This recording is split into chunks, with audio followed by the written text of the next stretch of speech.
Good afternoon, everybody, and welcome back to Robmotive. It's time for a 2024 Toyota Tacoma rundown. Why is it time? Well, I'm hearing lots of rumors and seeing lots of things out there on the net, and you know everything on the internet is true, right? That we're going to have a redesigned Toyota Tacoma for 2024. I'm still a little skeptical, but the rumors seem to be increasing, so it must be true. So I want to run through, what does the 2024 really need? What do we expect it to have at minimum? Of course, anything in addition to this would be fantastic. Number one, rear disc brakes. Now, me personally, I could care less because when I push on that pedal, the truck stops. That's all I really care about. But the consensus out there seems to be that the Toyota Tacoma needs disc brakes all the way around. We need to get rid of those old-fashioned drum brakes. I don't know if Toyota's going to do it. I saw an interview a while back with the higher-ups at Toyota, and they kind of sounded like they liked the drum brakes. They really wanted to stick with the drum brakes, and that's to keep all the dirt and stuff off of the brake. Kind of makes sense to me, but it's not what the people want. Number two, hood struts. This is such a simple thing. Now, first of all, I assume, you know what happens when you do that, right? But I assume that Toyota is going to lighten up the load a little bit, that we're not going to have this heavy hood that we have now. But even so, it would be nice, and I think it's time to have hood struts on the front. In other words, when you pop the hood up, it opens by itself. No more rod that you have to screw with. It's a simple thing, and it might be insignificant to some folks. I mean, if you never get underneath the hood, then you're probably thinking, well, who cares? I never lift the hood anyway. But for those of us that do, it would be really nice and modern, I think, to have hood struts under there so you don't have to screw with that rod. Number three, LED interior and exterior lights standard. No more halogen bulbs. You know, I think it would be a crime if Toyota comes out with a new redesigned truck in 2024 and it still has halogen lights. To me, that seems like such an old and dated thing. It's something that manufacturers put on vehicles when they're not really trying to stay up to date. You know, the other trucks that are out there, they've got these brilliant, bright, shiny LED lights all over the place. And I think Toyota has to do it with the Tacoma. I think it's one of those things that if they don't do, it's going to feel like an outdated truck, even from the start on a redesign. Wouldn't make a lot of sense to me. Got to have LEDs everywhere, standard, not as an adder. Number four, outstanding fuel economy. Now, I don't really care so much about this. I mean, I wouldn't want it to get like 3 miles to the gallon. But it is a truck, and that's the argument you hear from a lot of people, which, yeah, I don't know if it's really relevant or not. I think that it only applies if you're not carrying a load or towing. In other words, if you're just driving around daily, maybe you used to go to work, run to the Lowe's on the weekend or something, then you need to get good fuel economy. In other words, you're not carrying a load of any kind or pulling anything. And since we're going to have a 4-cylinder turbo, there has to be some kind of a payback for us, the customer, right? I mean, if we're going to give up the V6, and not that it's some kind of powerful engine anyway, I mean, it's okay, it does good, but we've got to have something in return, and that's got to come in the form of fuel economy. It's the way that Toyota can justify going to the 4-cylinder turbo, in my opinion. I think it's a must. We need to get in the 20s. We need to get in the 20s standard. If we could get up to 30, it would be phenomenal.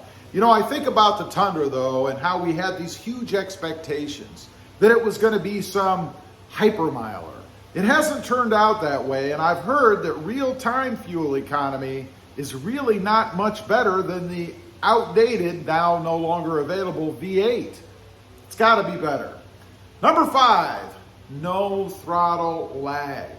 There's no reason to have throttle lag anymore. Toyota's going to go to this 4-cylinder turbo. It should not have any throttle lag. Not like the Atkinson setup that we have now.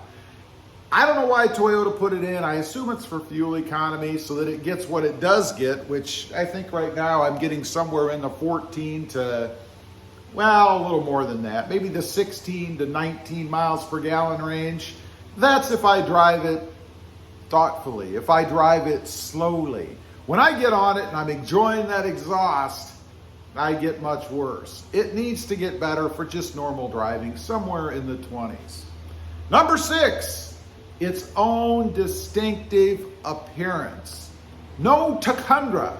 You know, I've been hearing a lot of rumors out there about the appearance of the redesigned Toyota Tacoma and that it's going to share a lot of its DNA with the Toyota Tundra. Like it's going to be a mini Tundra.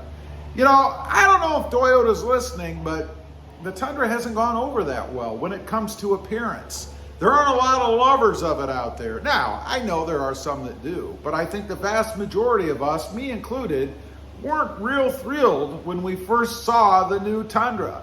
Hopefully they don't do that with the Tacoma. Make it a mini Tundra. It needs to maintain its own distinctive appearance like it has right now. And honestly, I don't think they need to do a whole lot to it to update it. There is one exception though, that little electronic truck or electric truck that they showed, the white one you've probably seen everywhere. I'd be happy if that was the new redesigned Tacoma. Who knows what they're gonna do? That may be slotted for the electric market, which will be coming, who knows, 5 years from when the redesigned Tacoma comes out. But I think that's a great body style for the truck. It's something that would get me excited if Toyota actually went that direction. Lastly, number 7, kind of a twofer. 1, give us our seat poles back. You know, the back seats in the Tacoma on the new trucks, at least through 2022, did not have seat poles. Such a stupid little thing. Now, I realize there's 2 per seat, right? Probably saves Toyota, I'll use a low number, like $1. And when you have 2 of them, that's $2 multiplied by the number of trucks sold. You see where it's going. It's a big number for Toyota in the grand scheme of things. But I wouldn't have a problem if they added $2 to the cost of the truck and gave me those seat poles back. Now, the biggest one is the driver's side grab handle. They took it away years ago. You can see what I put in right there. That's the aftermarket version. Still a pain to put in, but a must. I grab that thing all the time when I get in and out of the truck, and it just saves wear and tear on other things like the steering wheel, the door, the seats, whatever it is that you grab when you get in and out. If you don't have one, we need to have it back. All the other trucks that I'm aware of have one. There's no reason Toyota can't put it in. I think they panicked years ago. I think there was a crash or somebody hit their head on it. They were injured.